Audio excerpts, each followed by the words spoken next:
Holy fuck balls. Yeah, so you see that there's gonna be fucking spoilers. Holy shit balls.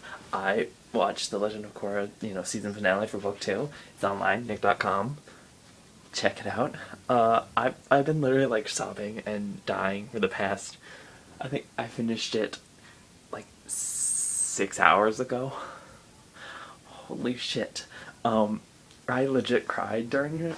The Probably the worst moment was when Unalak, or Una, I don't know, whatever they're calling Unabatu, whatever the fuck it is, the combination, when he was fighting, Korra and Rava, and then pulled, the spirit of Rava out of Korra, and then just, waterbend and slice the shit out of her, and every time, a new avatar, or an old avatar, like, fucking just vanished.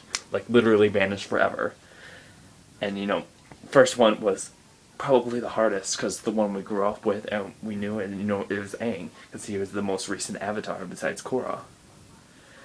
So you see them just vanish, and I think that's probably what's the hardest, is that it's something that, I mean, if Korra or someone ends up dying, somebody, it's sad, but it's not that sad, because we've come to expect it, the avatar is going to die, and then the next avatar in the cycle is going to come. But watching something that we have perceived for, so long, for years, as immortal,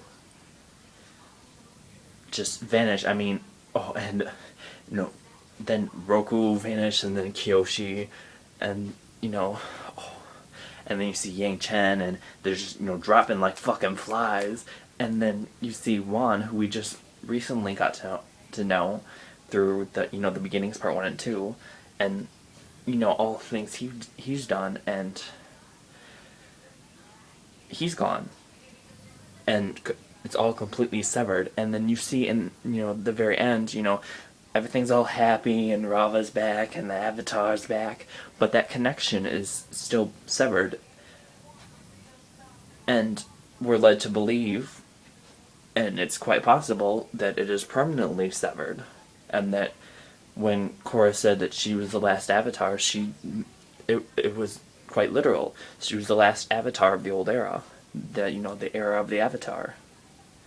And now we're going into a new world order where Korra is now the first and simultaneously last Avatar. She's the first of, a new cycle. And I honestly think that her decision to leave the portals open was a wrong one. Because, I mean, look what happened before. I mean, I know Juan closed the portals to Vaatu, but he was super friendly with the spirits and all that, but there was so much infighting and so much, that was happening, and I think it's going to happen again, and that's going to be a big point of book 3 or book 4, is I think she did the wrong thing, and that one was actually in the right, and,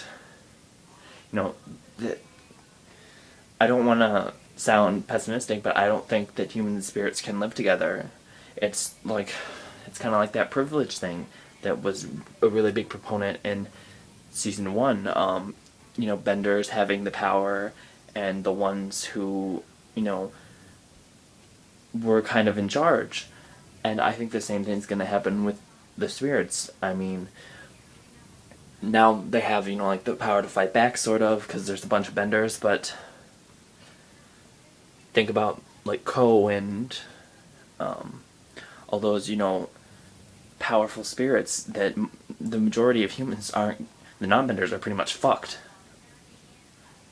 So yeah. And it was pretty much, throwing in our faces that, all the old avatars are gone, and probably permanently. Oh, girl. So I'm gonna go die. She won't stop talking. Okay, bye.